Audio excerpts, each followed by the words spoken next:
大家好，我係李日豪，又嚟到花旗環球財富投資金融市場短評嘅時間。今日係2025年嘅5月19號。上星期，美國唔再向中國商品徵收145%嘅關稅稅率，被投資者視為買入風險資產嘅全面明確信號。股市飆升，波動性大幅下降，但係遠期基本因素仍然都係極度唔確定。我哋仍然認為美股每股盈利增長預測嘅市場共識或者係過度樂觀。標普500指數按遠期盈利計算嘅市盈率為22倍以上，估值或者過高。雖然我哋樂見貿談取得進展，但係仍然需要更多實質性嘅改善，以便喺未來8至10個星期內可以大幅降低關稅稅率，令到經濟同埋盈利增長預期回復至到關稅前嘅水平。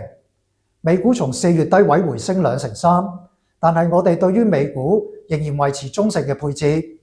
除咗最近推升股市嘅技術走勢因素之外，我哋認為基本因素嘅催化劑出現，例如市場有信心美國企業能夠符合同埋高過目前市場嘅盈利增長預期，